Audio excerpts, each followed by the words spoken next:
Lukas Barfield. And I'm Uncle Dig. Welcome to the Cannabis Corner. And we are back on the Cannabis Corner. My name is Lukas Barfield, and I'm joined by my co-host, Uncle Dig. How's it going today, Uncle Dig? Dude, it is doing great over here, down here in Oregon, Lukas. I'll tell you what, it is a little bit chilly, but I am enjoying a smaller garden footprint and a more relaxed gardening stance for this portion of the winter. Really great to hear you doing good, Dig. And I tell you what, Dig, one thing that is not doing well right now is the broader cannabis industry around the country. I just wanted to mention to the audience, if you've been paying attention, that the cannabis industry is having some big problems with investors. And then we've been reporting on California cannabis in the Northern California area. Humboldt County is just kind of melting down. And I just saw, although Illinois is like bringing in billions of dollars in cannabis, even headlines saying Illinois cannabis had a bad year. So we're having some big problems out there in the cannabis industry right now. Have you been seeing some of that same stuff, Dick? Yeah. I think it started with, what was it, Tilray kind of having a big problem, and then a couple other big companies. Basically what it sounds like is a lot of the early investors didn't see a lot of return on investment because none of the people they were throwing money at actually knew how to grow weed. Surprise, surprise. And so a lot of those people bought up a lot of market share. They took over a lot of market share that was previously being provided by family farms. And now all those businesses are failing. And it's probably not going to leave a hole in the legal market, because the way the legal market is, at least here in Oregon, is as soon as a grower gets knocked out, someone immediately takes their place. But I don't know if that's going to be the same in larger national markets where it's a little bit harder and there aren't as many cultivators just to get licenses and stuff. In Oregon, compared to other states, it's cheap to be a cultivator, at least as far as licensing and stuff. I know Oregon cultivators listening to me right now who are in the market are like, it's so expensive. I'm like, look at other states. Look at what it costs in Washington. Look at what it costs in Illinois, and then complain to me.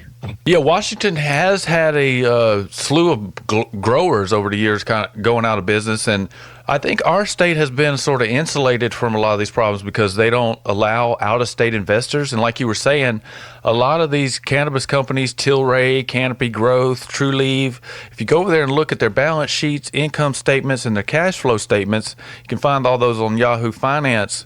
You'll see that all their numbers, gross profit, net profit, a lot of that stuff is in the negatives, and they're using a lot of these capitalist banking tricks to try to keep them going.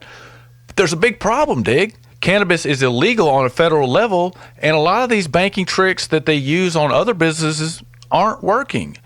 And I wanted to point the audience to an article over in High Times named "Who the F blank K Are You People?" and check that article out, and that is a really good read on kind of where the cannabis industry is and what's going on with the underground market, the cannabis industry, and cannabis investors, and kind of how the legacy cannabis market is feeling about the current situation. And I'm not sure where this is going to land in 2023, Dick. I think that you're going to continue to see the larger, so here's what happened. I mean, we're going to talk about the economy just for a little bit. We're not going to talk for too long, right? But for the longest time, interest rates were super low. And people were, with cannabis, because it was illegal, you couldn't take out loans and then invest in cannabis. You had to invest liquid capital, i.e. cash, hard assets. You couldn't take out loans from a bank at a low interest rate and then invest it in cannabis and hope for a large return, which is how a lot of investing actually gets done. People are investing other people's money. Why cannabis why this industry that was so inflated and kept losing money kept getting this liquid share is because money was so cheap in the economy that certain high risk industries were getting a lot of cash flow from people who were making a lot of money because of cheap interest rates. Now that those cheap interest rates are going up, a lot of high risk investment industries are going to have a lot of harder time finding investors with that capital ready to invest in high risk ventures. So because of that, cannabis, I'm trying to think of another industry that's struggling because of this right now, and I can't at the top of my head, but a lot of luxury items may be affected, stuff like that. Yeah, we will be keeping an eye on this evolving story on the Cannabis Corner. And I just wanted to mention to the audience that season 1, 2, and 3 of the Cannabis Corner are over on YouTube. If you search the Cannabis Corner on YouTube, you can find us over there. Those first 3 seasons, we'll be putting season 4 up there soon and 5 following that. And I would also like to mention that you could subscribe to our blog, which eventually will be turned into a podcast. We're still working on that part, but you can get to that at thecannabiscorner840.blogspot.com. And over there are some extra segments on some of the shows where I do reviews of products. We're not able to do that right here on Low Power FM here in Tacoma, but over on our blog and our podcast, you can find segments with reviews of products. So go over there and check the blog out. And I just wanted to throw out there before we get into our news today, for our guests, we have on Dean Schwartz of Bud Club USA, and he is here today to talk to us, Dig, about something that we talk about on the show all the time, which is home growing, some home grow tips, and some other things. So stay tuned for that. Yeah, I look forward to it. And now, let's check the news. This is a Cannabis Sativa special report.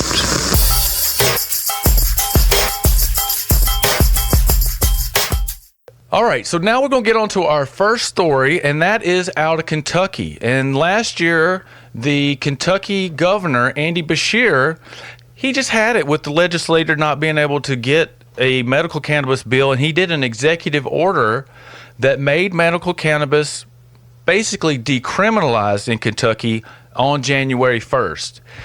And it's not legal in Kentucky, meaning you can't buy cannabis in Kentucky, but they said, well, if you have 21 different conditions, then you can possess up to 8 ounces in Kentucky. So it's kind of like where Washington was in 1998 with the plant.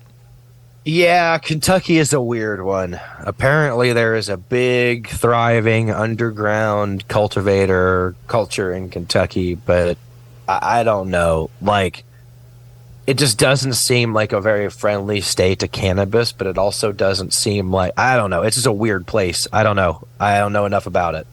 I read this article and I'm almost more confused, not less confused, about what the situation on the ground in Kentucky is like. It doesn't sound like much real progress is being made, but it's a good first step, I guess. And now on to the next story, and that is a story that we've covered before, and that is that Republicans are introducing cannabis bills in the United States House of Representatives, and this latest one is to give tax breaks to cannabis businesses. And we don't have a lot to say on this except that I am a little concerned about Republicans, especially like this. This is a Republican out of South Carolina who introduced this bill right at the end of the session, so she is going to have to reintroduce it with the new leadership coming in. But I'm a little afraid that the GOP is going to keep pushing and pushing, and they're going to kind of steal this topic out from under the Democratic Party, who just can't seem to get it done when it comes to cannabis banking, cannabis decriminalization, and all these different things on the federal level. So the Republican Party, in theory, is all about small government and giving more of your money to you so you can use it in the way that you see fit. Freedom, right? Well, to me, that message is always really aligned with growing your own cannabis. In theory, that hasn't been the practice, right? Mm-mm. Historically, Republicans have been more about repressive drug policy than harm reduction or liberational drug policy. Or they're not into that. But if they do go a little more libertarian and they do embrace cannabis, that would be interesting, wouldn't it? Yeah, but so far in most Republican-controlled states, they have not, except for Florida, which they have a whole lot of problems with medical cannabis in Florida. No social equity. They only have one black cannabis licensee there, and there's a whole bunch of other issues with the state. But Florida has taken on cannabis, but I can't really think of any others besides maybe Missouri that has really taken cannabis on full tilt. But on a federal level, this is the second bill I've seen introduced by Republicans. The other one was someone who introduced a broader legalization bill, and this might be a good sign that the Republicans are trying to signal that they're willing to work on some of these things, like banking, like decriminalizations. But the cannabis banking thing, I think that should come second after decriminalization and descheduling. Like we just talked about. They really want this banking because they can't do their capitalist tricks without it. But that's not the important thing. Let's get the people out of prison first. And I think the first thing we need to legalize is home grow. Like at home grow, caregiving systems, the industry and all of that needs to come second. They need to free the plant before they worry about how to profit off of it. Yeah. No, I totally agree with that. And I think the Democrats are making a big mistake by not focusing more on that and kind of holding up banking as their number one thing. Because if let's say the Democrats do pass cannabis banking, well, they're going to be able to run around and say we passed cannabis banking. That, to most people, that doesn't mean anything except you could use your credit card at a weed store, which you can already get cash there from an ATM a lot of times. So, it's not really going to benefit the banking. It's not going to benefit the everyday person. So, yeah. So this kind of maybe just a signal. Not kind of sure what's going on with the GOP and the cannabis movement. They seem to kind of be trying to make some inroads, and there are some more quote unquote libertarian Republicans that are more for cannabis. Like, Ron Paul says he is, but he doesn't ever seem to come through on it either. Well, it's one of those things, like what we may see, like kind of like on the Democratic side, right? We don't have a strong like pro-cannabis caucus, but there are like 8 Democrats in the House and like 4 senators who are really into it and push it, right? And we may see like a group of Republican senators who are like into weed or whatever, but maybe it won't herald a larger movement on the right wing in America. Maybe not. The weird thing about the Republican Party right now is they actually seem to be in this weird, muddy flux period where they haven't really decided on what message they're going to go with in 2024. So, I mean, it's kind of up for debate and argument what even their platform is going forward after their, dismal performance in the last midterms. So on to our next story, and that is out of my home state in Alabama. And I just want to bring the audience up to date. Their medical cannabis system is slowly creeping along. They received 94 medical cannabis license applications. They did a kind of an odd thing where they you had to email the agency and then they would send you a license. They just didn't put it out there on the internet for everybody. Weird. Yeah, no clue. They just... Well, we'll get to why they did that here in a minute. Basically, what they're wanting to do is limit it, and that was like the first step to limit it. And now the next step is they have a really small number of growers, processors, dispensaries allowed in the state, and they only got 12 growers. They got 12 processors, 11 transportation people, 4 labs. I thought that was really a low number. And then 38 integrated facilities, which I'm guessing that's a producer processor.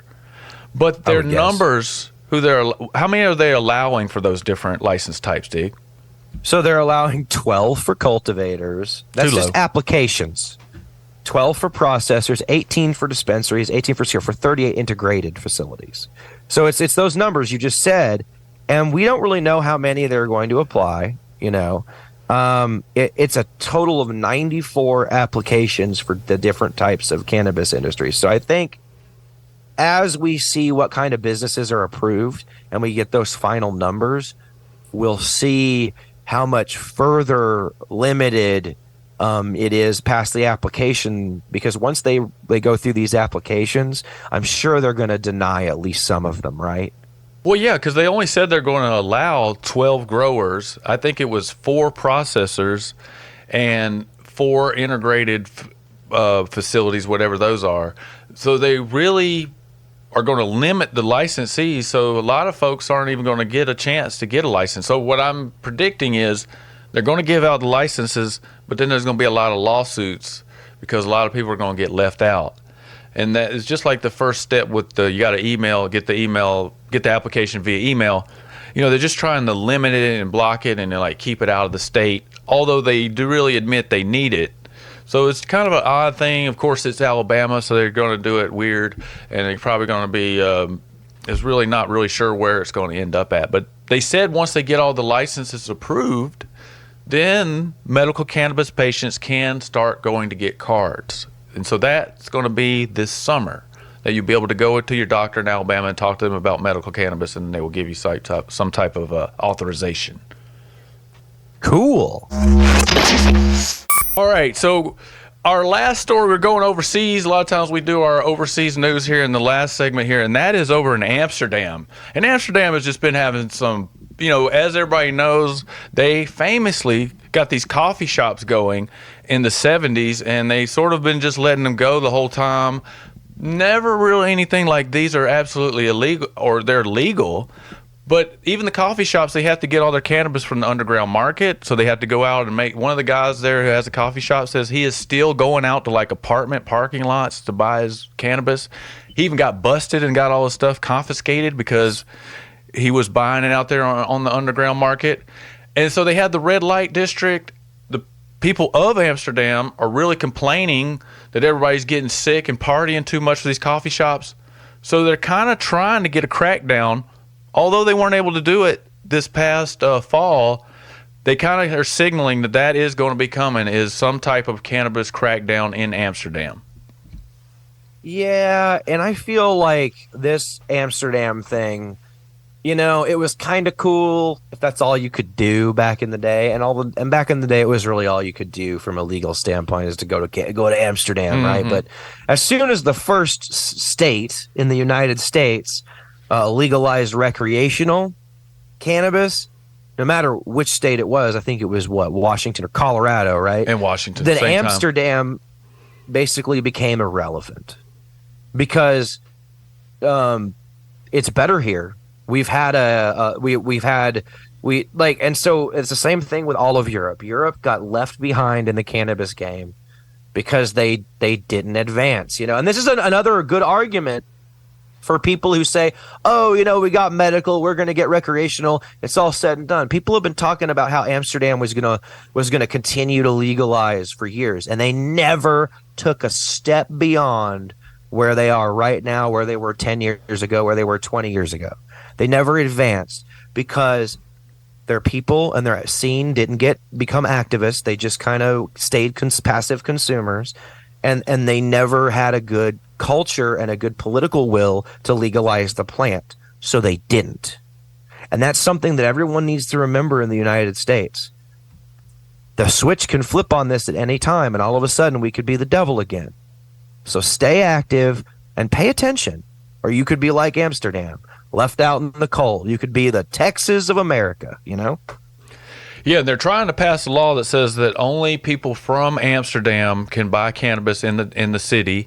And they did do a pilot program in the Netherlands that it said that 4 municipalities were going to be selling cannabis kind of like in a regular dispensary model where they have somebody growing it in a dispensary and you can legally buy it.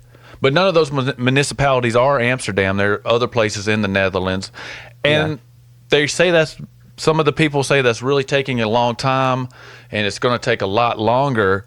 And but at the very end of the article, they said that the thing that really probably will shut Amsterdam down more is not any of these laws, not all the different prohibitions against cannabis in the city, but it's going to be when Germany and some of these other places like the Czech Republic, Luxembourg, and some other places, they go recreational. Then Right. A lot of the tourists will be like, oh, forget Amsterdam, we'll just go to Germany and buy some high-grade cannabis. And they say that's not coming till 2024, but I guess that's next year. Wow. So, I mean, Amsterdam will be changing soon, but it doesn't look like you said, they're actually going to go legal anytime soon. Yeah. This episode of the Cannabis Corner is brought to you by Quality West Cannabis. Learn more at The Cannabis Corner 840.blogspot.com.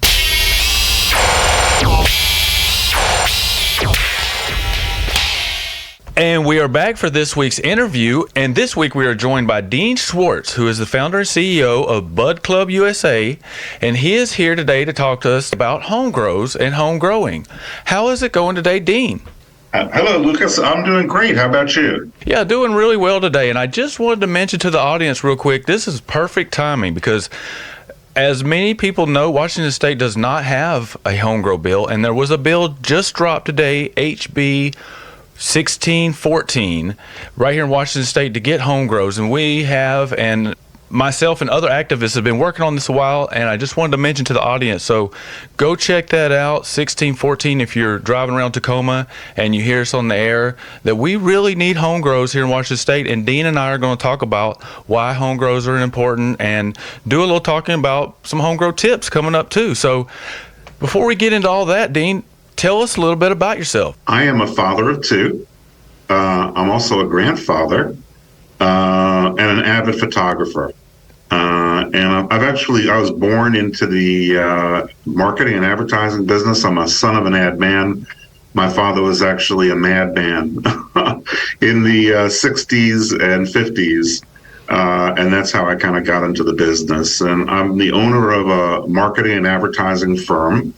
And I've spent the last 25, 30 years doing advertising and marketing for a lot of brands that are probably sitting in your household right now, like Tide detergent, Aleve pain reliever. I launched that, named that, NyQuil and DayQuil, and a lot of other sort of household and healthcare products. And I'm also a cannabis enthusiast. I've been using it pretty much as part of my adult life, both for recreational and for, I would say, medical reasons too. And that's a little bit about me. All right. Yeah, and a lot of people have that experience that they're using cannabis for recreation or medical uses. And many people in the United States, through medical laws and our new adult use laws, have the ability to grow cannabis at home. And so we're going to talk just a minute about some of those things, what goes into a cannabis grow and how people can learn more about this. So just for a minute, tell us some of the advantages that one would get out of growing cannabis for themselves.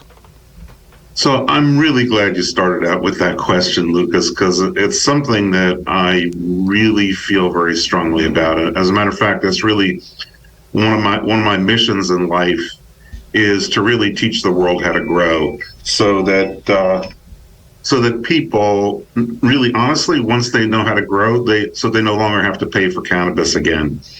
And growing is actually pretty easy to do, much easier than most people think.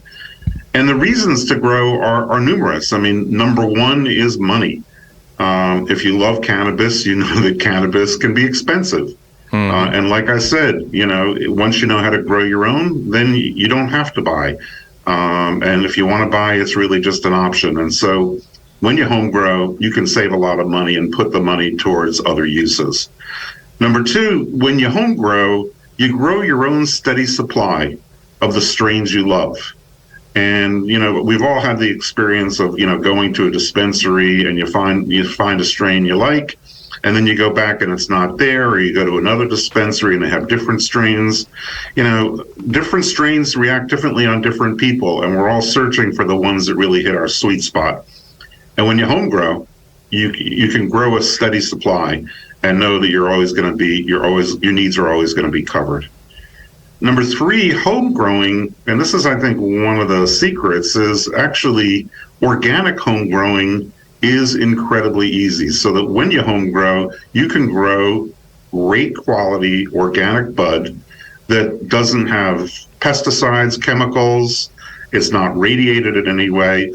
It's good quality, clean cannabis that you can trust. So you don't have to worry about it. And I would say, lastly, home growing is an incredibly rewarding experience. People tell me, there's a saying in the industry that that smoking or using cannabis is not addictive, but growing cannabis is. And that's because it's a wonderful thing to do. It's great to nurture the plant and watch it grow. The plant keeps changing over time, incredible colors and incredible smells. Different plants grow differently, smell differently. And you know what? It's just a heck of a lot of fun. So, it's not only something that's good for you and that you're going to enjoy, but you're going to enjoy the experience, and you're also going to put a lot of money back in your pocket. My next question is, so if somebody's able to grow cannabis, at their home, what are some things they should think about first before they make that commitment to jump in to grow cannabis? Well, I think first of all, you just got to make sure that you've got a situation that allows you to, number one, comply with all the local and state laws in your area. We're lucky now in many states. I'm in the Northeast, and home growing is opening up all over the place. But there are guidelines and rules that dictate the process, and you really want to stay on the right side of that, and make sure that you're growing in a way that is compliant with all those rules. That aside, the other thing I would say, Lukas, is that it's critical to make sure that you make it easy, that you really try to simplify the process, because if you stick with the basics and you follow a simple process, you're going to have your best chance of success. There's a reason that they call cannabis weed, because in many ways it's not that hard to grow. And people, when they get into it, can really overcomplicate things. But the truth of the matter is that most people don't have the time or the inclination to deal with things that are complicated. They need to keep it simple. And so when you grow, if you keep it simple, you follow the basics, good seeds, good genetics, good soil, good nutrition, lots of light, you're going to end up being very, very happy at harvest time. And so, more than anything else, I would say stick to the fundamentals, keep it simple, and you'll have great success. So you mentioned genetics there. I wanted to ask you, how important is it to start with good genetics? And do you have any recommendations of how to get your hands on some good starter plants or seeds? Yeah, great questions. And good genetics are the foundation of any great grow. In many ways, the magic is in the genes, right? And getting seeds from quality cultivators that have good heritage and are tested and profiled, and so that you are, and I will say also, not only seeds that are of good quality, but also seeds that fit your environment, right? Where you're going to be growing. You want to make sure that you buy a seed that's going to give you a plant that's the right size. If you're growing in a small closet, you don't want a plant that's supposed to give you an animal. You want something small and compact. You want something that fits with where you're growing. So, there are some seeds that are going to be better off for cooler northeast environments, and other seeds that may be better off for hot, southwestern environments, and so you want to make sure to choose seeds that not only are of good quality, that fit, but that also fit with your growing environment. And then lastly, I would say, go to a quality seed supplier. Very, very important. There's some very good names out there. We work with a company called Genome Automatics. They do excellent seeds. Mephisto is another great company. Mosca Seeds is also very good. And, right now what you want to be looking for is you want to be looking for ideally U.S.-based seed companies, and companies that have tested their seeds and that show actually the test specifications on their website. So you really have a good idea of what you're buying, what you're going to get, and what kind of an experience you're going to get from the plant. And really having those things online is really an excellent sign and a great way to spot a quality seed supplier. Make sense? Yeah, and I found that to be the case myself. Living here in the Northwest, a lot of times that plants that are known to be from the Southwest or more or drier areas, they have a really hard time up here in the Northwest. They will go to mold because we get a lot of rain right starting in September. That last month and a half of cannabis growing in Northwest is a very sensitive time because you get all the flowers coming on, but then you have a lot of rain and fog. And when I grow outside, like from mid-September to like the second week of October is like the most stressful time of the year because you're like checking the weather every day to make sure. But there are strains that have been developed up here in the Northwest and in California and Oregon that are a little better. So it takes a little time and a little research to figure those out. Yeah, I mean, if you got a short growing season, and you live in the upper Northeast, maybe you shouldn't be buying seeds that take a long time to grow, like photoperiod seeds. You might be better off with something like autoflowers, which I think we're going to talk about in a minute. You have to choose carefully. The other thing that I would say to you is that buying seeds, I think, is one of the most stressful parts of growing for new growers. When you typically go to a seed bank and you look at seeds, what you'll see is page after page of seeds with all kinds of different names, and everyone has a long description. And honestly, it's enough to give you a headache. And so when it comes to simplification, it's not just simplifying the growing process, but one of the things that we've tried to do at Bud Club is also simplify the seed buying process as well. So we've curated our seeds. We've worked with local seed breeders, and we've identified a limited set of seeds that we know work well with our system, and are going to produce good results for our customers as well. We call it Seeds Made Simple, and it really makes a big difference for people. You mentioned soil there. What are some good organic soils you recommend?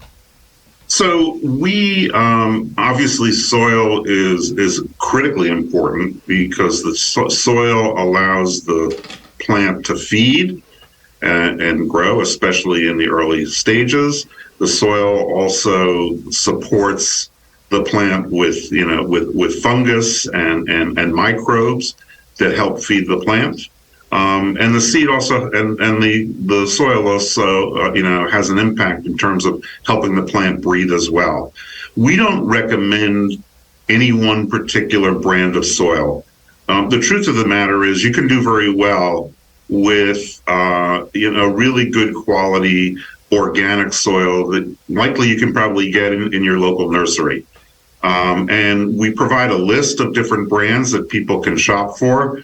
But the truth is that your local gardening store can probably set you up pretty easily with a high quality organic soil that's going to work very well for you. Again, keep it simple. Yeah, and I wanted to move on to the next question. You kind of hinted at it a second ago there. And this is something I'm really excited about trying is autoflowers. I have not tried any of those yet. And I just wanted to mention to anybody listening here in Tacoma, if you go over to our blog at thecannabiscorner840.blogspot.com, you can find a review of a Bud Club box over there. And I will be reviewing their autoflower seeds soon because this is something that I have been really looking forward to trying because, as I mentioned to the audience before, I am blind, and so it is sometimes challenging for me to do things in the garden, but I want to try these autoflower seeds in this Bud Club kit. So if you could just take a second and explain to our audience a little bit about the difference between an autoflower seed and just a plain old photoperiod regular cannabis seed. Sure. So, an autoflower seed grows just like a tomato. You put it in the ground, you water it, you feed it, and after a certain period of time, it gets to a point where it automatically starts to flower and ultimately grow tomatoes. And it doesn't matter, how often you water it, how much light it gets. After a certain number of weeks, it trips over and starts developing flowers, and then ultimately the fruit itself. Regular seeds or photoperiod seeds are different because their flowering is triggered by the amount of sunlight that it gets.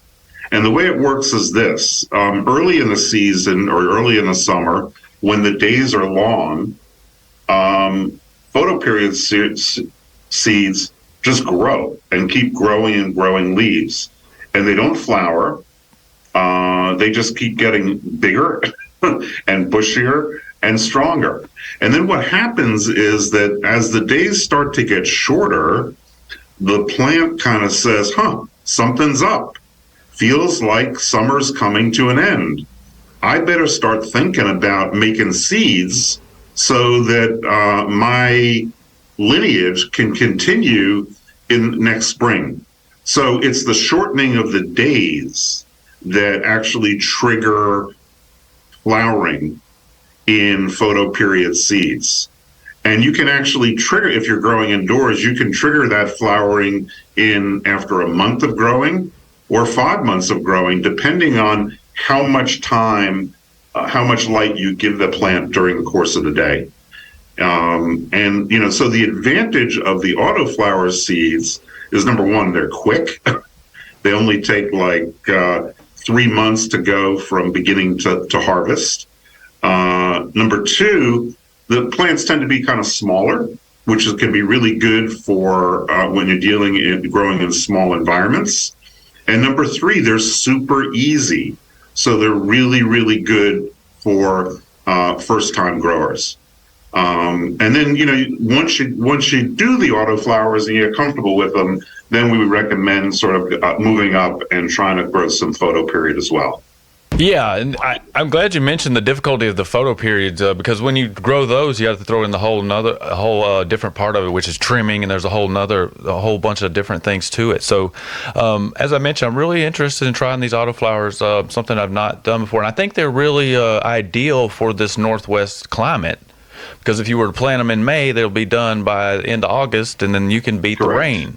So really looking forward to trying those. And people who have been tuned in for a while have heard Uncle Dig, our co-host down in Oregon, grows autoflowers, has been experimenting with those. So really interesting how that's been moving along. Yeah, and I would say also, the autos have really come up in quality. It used to be that they were easy, but the quality of the plants was not that good and the yield wasn't that good. But again, you've had some great breeders out there that have really figured out how to improve the quality and the yield from autoflower seeds. They're never going to give you the kind of yield that you're going to get from a photoperiod when the plant has the ability to grow into a 5-foot monster that's filled with flowers. But still, you can get a really nice yield from autoflower seeds, and our breeder and some of our customers are really getting great results with them. So what are some tips of when people get their seeds, how to start them? Boy, this is one of the most anxiety-producing stages of the grow process, which is, you got the seed, and will it actually, what do they call it, will it actually, start growing into a plant? And a lot of people really struggle with this point in the process. The approach that we recommend and that we use with our kit is to, first of all, put down on top of your soil about an inch of starter soil. Because what starter soil does is it's looser, there's a lot of air in there, it has minimal nutrients, and a young seed actually has the starter nutrients built into the seed itself. So it doesn't need that much food from the soil. And what we suggest is that you soak the seeds for 24 hours, plant them just near the surface of the starter soil, and put a humidity dome on top, and keep it moist, and let it come out over a period of probably 3 to 5 days. One of the biggest mistakes that people make in seed germination is that they plant the seed too deep into the soil. happens is, I mentioned earlier that every seed, inside the seed is a little backpack filled with food to help the seed get started. But the problem is that if you plant the seed too deep, there's not enough food in that seed to give the plant the time to emerge through the soil and pop through the top. So the whole goal here is to go just below the surface of the soil, maybe a quarter inch below the surface of the soil, and that's it. And that way the seed has enough food inside to be able to emerge from the soil, start getting sunlight, and start sprouting roots so that it can feed from the soil itself. So don't go too deep. So now that we have our seed going, I know the Bud Club kit comes with some fertilizers and everything. So what are some tips that people can do to keep their plant healthy once it gets going out of the ground? Well, again, it's keep it simple, focus on the basics. So how do you keep a plant healthy? Well, number one, you got to give it light. You got to give it lots of light. Young plants love light, and the better the light, the better the plant's going to grow. You got to give it good air. You got to feed it well. So you've got to feed it with quality nutrients. We say organic nutrients, and the better you feed your plant, the better it's going to turn out. And people think that these plants just grow on their own, but quality food, just like with kids, if quality food has a big impact on the health of the plant or the health of the person, it's really very much the same thing. Another thing that we talk a lot about is quality water and watering your plant properly. You need to test your water. Our kits come with pH strips, so you can test the pH or the acidity of your local water. Because what you want to do is you want to maintain that water in a certain pH range, and that's the range that allows the plant to get the most nutrition and proper nutrition from the soil. The other thing that's critically important is you got to use good watering technique. And a lot of people don't understand this. But, once you've got your water at the right pH, you should water the plant from the outside in. So you almost want to create a circling motion as you water to make sure, especially in the early stages, to water the outside edges of the bag or the pot. That way, what that does is that helps promote strong, healthy root growth inside the soil. And again, the stronger the root system you have in your plants, the stronger the plant is going to be above the surface, and the better your yield's going to be. So focus on the basics, plenty of light, lots of good air and circulation, feed your plant well, give it good water, and use good watering technique, and your plant should grow beautifully. So now that we have our plant growing and it's on its way to finishing, and the autoflowers take about 3 months or a little less, sooner or later we're going to have our flowers. They're going to start coming out. Yep. How can you tell when the plant is ready? Another really good question, Lukas. There's specific technique that you want to use and specific tools that you want to use to do that that actually come in the Bud Club kit. So what happens is that as a plant starts to flower, the leaves get these things called trichomes. And they're almost like tiny little microscopic mushroom things that are on the leaves of the plant. And that's where the THC is created. And so what you want to do is you want to watch those trichomes. And in the kits, we provide a jeweler's loupe. And that's a way that gives you the ability to magnify the leaves and see these little trichomes and look at the color of those trichomes. And those trichomes, the color will change first from clear to a cloudy white, and then ultimately to kind of a yellow or amber color. And you want to watch those trichomes.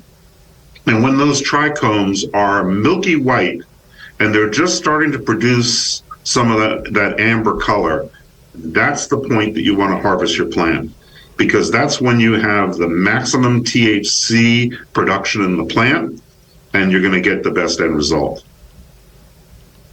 But you need the trichomes to be able to watch it and know when the time is right. So once you harvest the plant, I know people have different methods and different ways.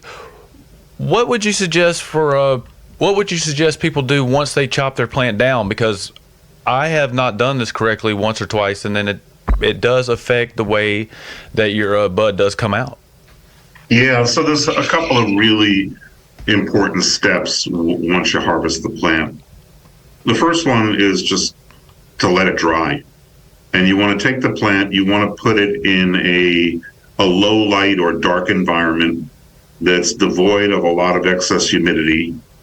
And you want to hang it and let it sit, usually for 2 weeks, maybe just a week. And you'll know your plant is dry when you can bend a branch and it snaps. And that's basically the signal to tell you that the plant has dried sufficiently. But there's a last step, which is a critically important step, which is we call curing the plant.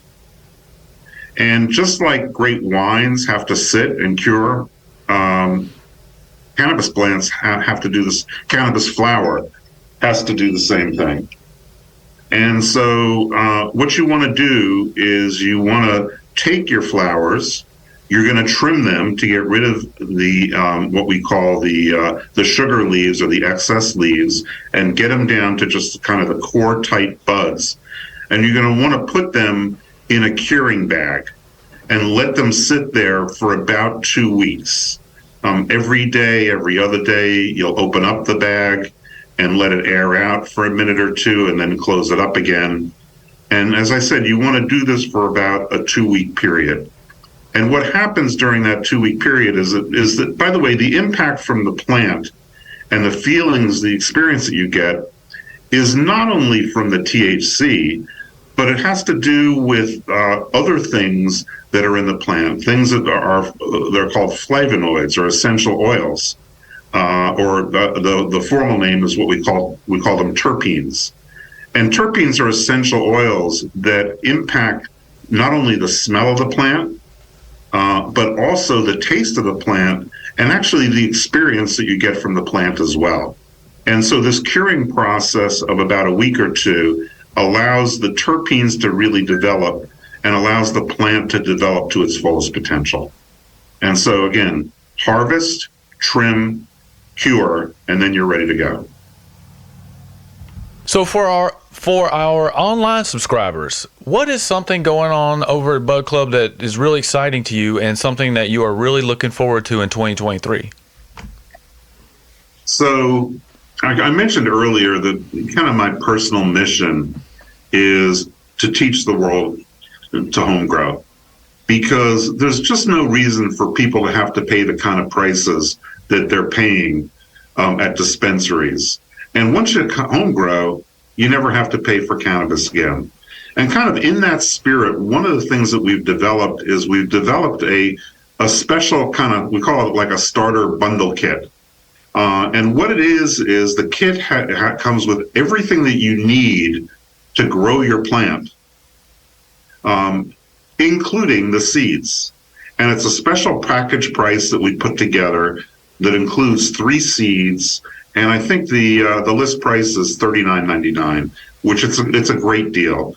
And and the reason we did this is we want to get people growing, and we didn't want price to be an obstacle. So we wanted to make it as inexpensive as possible for people to get started, because once they start, they're going to want to keep going. So check out our special home grow bundle, for beginners. Before we get out of here, tell us how you can find out more about Bud Club and some of the work you're doing out there, Dean. Oh, yeah. Well, I mean, the main way to find out more about Bud Club is go to our website. It's budclubusa.com. That's budclubusa.com. And on the website, you can learn about the benefits of growing. You can learn about the kits. If you want, we're happy to send you our grow guide so you can see what the whole process is like and just how easy it is. You'll be able to read customer testimonials. We are also, we have a very big blog section with all kinds of interesting articles that we've developed about how to make home growing easier, how to grow in small environments, how to choose seeds, all the kind of questions that the kind of newbies may have when they're interested in starting to grow. And so I would say Bud Club USA is the place to go to check it out. But we also have a presence in social media and Instagram. And, we're still a young company, so we are continuing to build out our communications footprint. So there's more to come. But I would say definitely start with Bud Club USA. This episode of the Cannabis Corner is brought to you by Quality West Cannabis. Learn more at thecannabiscorner840.blogspot.com.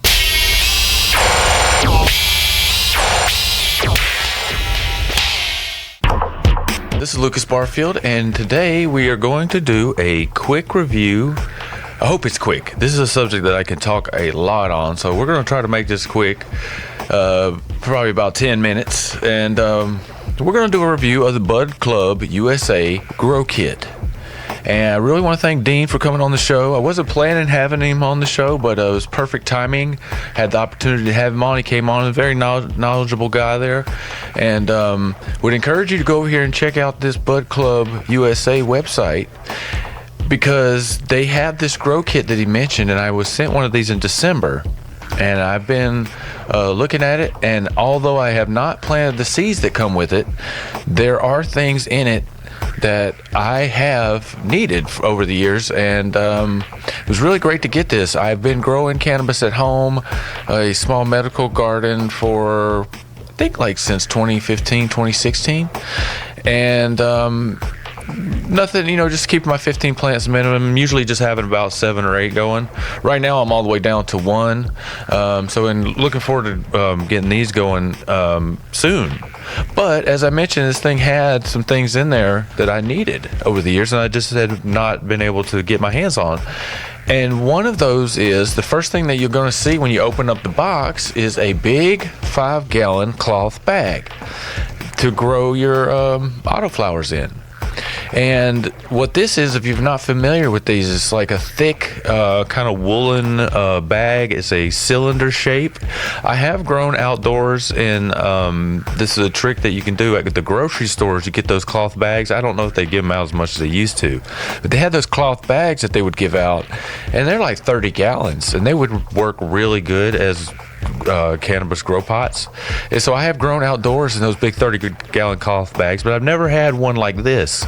And I have been on commercial grows that are growing like 700 or 800 plants, and this is exactly the kind of pot that they use, are these kind of made to grow cloth pots. And what these are for is they wick the moisture away from the plant, and so as that cloth interacts with the soil, pulls that moisture out and then out into the air, and then what that does is it pulls the roots along with the water, because as the water contracts and gets wicked out, the roots are chasing that water, so it will make your plant stretch, because whatever's happening down underneath is what's going to happen up on top. So really great to get the bag. And then there were some other things in here. I'm just going to go through here and look at them and just kind of mention what we have. And I'm going to start with some of the things that you would use first, and then we'll move to the things that you would use later on in the grow. So the things that you would use first is that it comes with 3 different kinds of dry soil fertilizers that you can put right on top.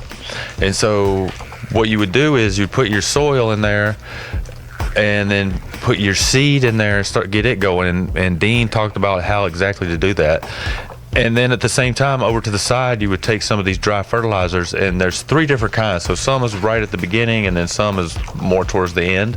But you'll take those and kind of sprinkle them around the top of your dirt, and then every time you water it, those dry fertilizers would soak down into the organic soil or whatever you're using there. So that's the first thing that that's the next thing you're going to see is that it does come with some fertilizers, and those are really good, some big bud boosters and things like that. There's the third one. And so then something that is kind of cool, it comes with like a little cup. And this is for watering, and it's so you don't overwater your plants. You don't want to overwater your plants. And so this cup is good, especially when they're small, just to fill the cup up and just dump 1 cup full on a small plant would be perfect.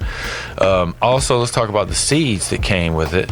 Now, these seeds I actually didn't notice right when I opened the box. It got all the way down to the very end and was like, oh, look, some seeds.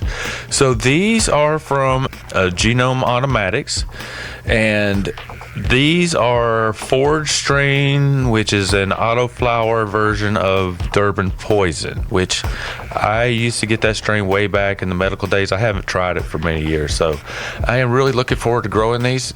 And so it comes with 3 seeds to get going. So you have your pot. The only thing so far that you're going to need to go get is some soil.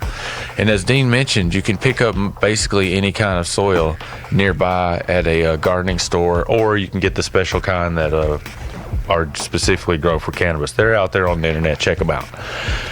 So then you got your seeds, you got your watering, you got your fertilizers. The rest of it is kind of like for when the plant gets going. It even comes with some tie, like a plastic tie here.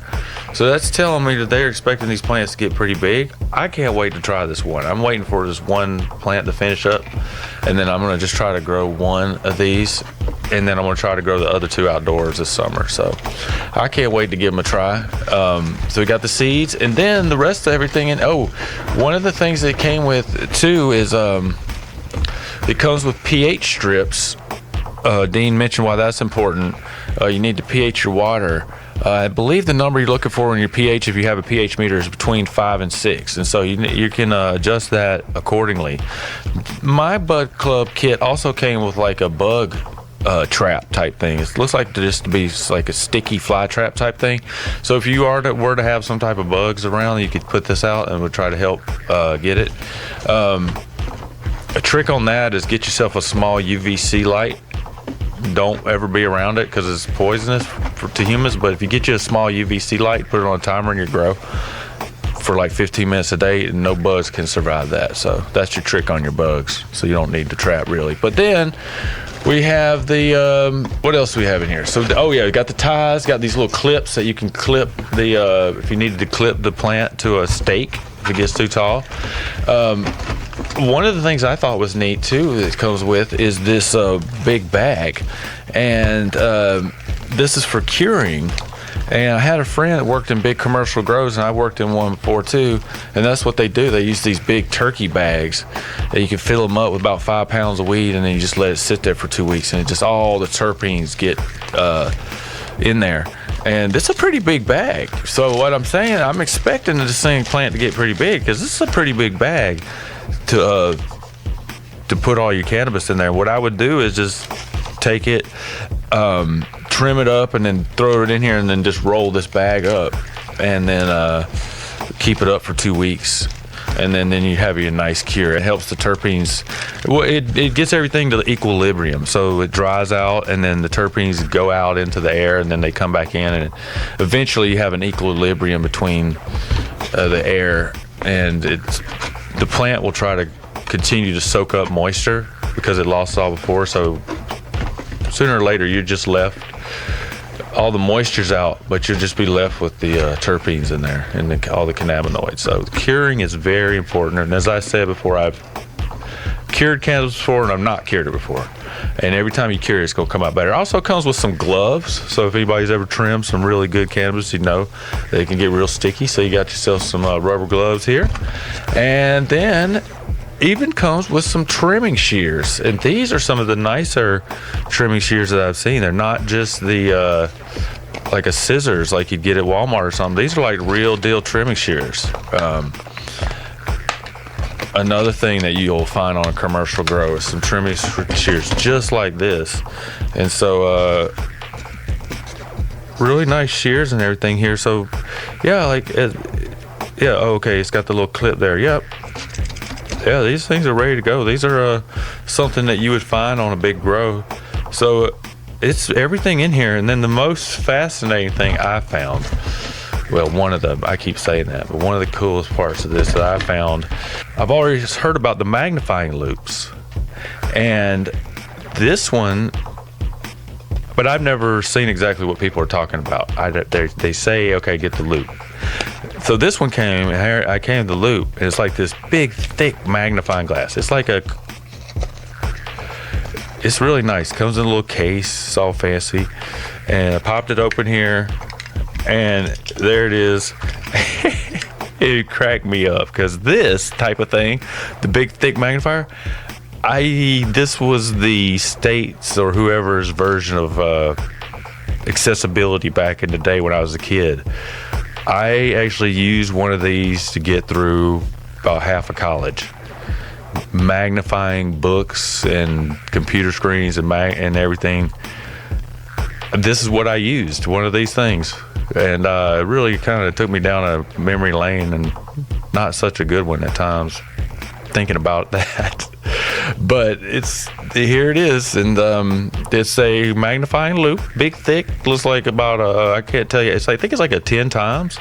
It's really thick, and it's about a half-inch wide, and it's for checking out the trichomes. And Dean was saying that you want to harvest them when those trichomes are nice and cloudy. Some people like to harvest them a little earlier, and some people like to harvest them a little late. So that is a little user preference, but I think the tests show that when it's cloudy there, that's going to be the most THC and the most everything in there. So just another thing that I think really shows how passionate Dean and crew are over there about growing. And it just seems to me like they just thought about everything. You know what I mean? There's nothing in here that they didn't think about. Of course, they can't ship the soil in there, but really, if you go over to ganjapreneurs.com, I did a written review of this. And as I said, you could, almost dropped the magnifying glass. I'm trying to put it back in the case. As I said in the written review, you could go to the store and you get yourself like a 100 watt LED. And if you had a nice sunny window, you could put that LED and the sunny window on this plant, and you keep that LED going 24 hours a day, and you just let the daylight grow the plant too, and you would get some fabulous cannabis. You could grow it right there in your kitchen, your living room, grow it on your kitchen table. If it's a legal state, as long as you don't have kids around, that's the thing too. Don't be growing your cannabis plant out in front of your kids or out in that way. But as long as you got a secure place, I really feel like, and I grew my first cannabis plant all the way back in 1997, so I'm not like an old 60 or old schooler, but I have been growing cannabis for a long time. I did take a little break in there, but yeah, if you were to buy one of these boxes, $39, I think it was like $39.99 or something, this would be a good starter kit to get you growing cannabis. And then from here, you can start building up your genetics and everything, and start building up your grow, get some bigger lights and figuring it out a little more. And it does come with this card that gives you some more information about the seeds and some more things about the genetics. So, and they have a grow guide over there at their website too, at budclubusa.com. So yeah, I am really, as a cannabis grower, I was really impressed by this box, how thorough it was as far as being a first time or even a second time grow kit. I mean, you could get one of these and then just keep ordering your seeds. Everything in here is something that you can use over and over again. I mean, these clippers, you're not going to need to buy any more clippers.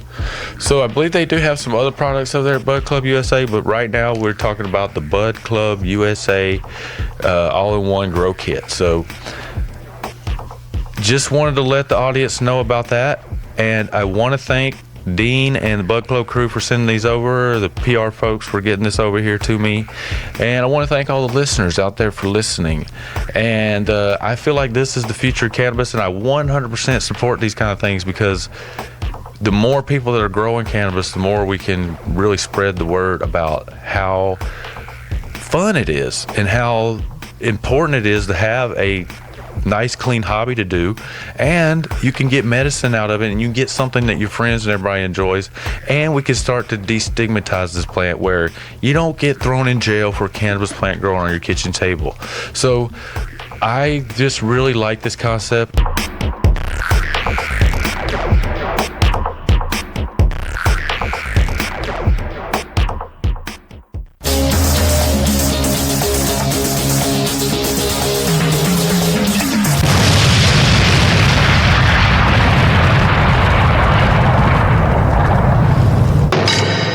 Okay, and now we are back for our It's a Bust segment, and this is the part of the show where we talk about the drug war and the current war on cannabis. And this week, we have kind of a small cannabis arrest in Indiana. Of course, it was not small for the person that was arrested, but the one thing that we really wanted to talk about was not just the man getting arrested for possession, which is terrible, but these numbers out of Indiana, out of Allen County, Indiana, which is the home county of Fort Wayne, Indiana, which is not a very big town. And give us some of those numbers out of that county and the arrests there for drugs, Dig. It is astounding. Yeah. So just so everyone knows, so for our local listeners, Pierce County, the county that Tacoma's in, has a population of almost 1 million people. Now, the little county that Fort Wayne, Indiana is, only has a total population of a little under 400,000 people. And this is Allen County. And for the year of 2021, Allen County had a total of 2,522 people arrested for drugs, of which 30.4% were cannabis related. 56 people were arrested for dealing cannabis. 8 people were arrested for hash oil, and 740 people were arrested for simple cannabis possession. That means 96.5% of cannabis arrests in this county in Indiana were for simple cannabis possession. So for the people that will say that, the police, if left to their own devices, really won't target people for simple possession, we can see here from these numbers from 2021, that is not true. Also, the following year, in 2022, 2,192 people were arrested in Allen County for drugs. 31.4% of all arrests, about 29% of all drug arrests, were for cannabis. That year, 38 people, 6% were arrested for dealing cannabis. 4 people were arrested for possession of hash oil, and 611% or 95.8% of cannabis arrests in 2022 in Allen County, Indiana, were for simple cannabis possession. Yeah, that's a lot of people, and the way that works is the police pull you over for your tail light, or you're changing lanes the wrong way, or some other thing they just happen to come up with at the time. And they get poking around your car and, what's that in your glove compartment? What's that in your pocket? And boom, cannabis possession. Or if you're coming out of a bar and you bump, you're drunk or whatever, you got some cannabis in your pocket. Oh, search your pocket. Oh, cannabis arrest. So it is really a scourge, because the cannabis possession, those are just people carrying around personal use cannabis in their pocket, and they're getting put into a cage.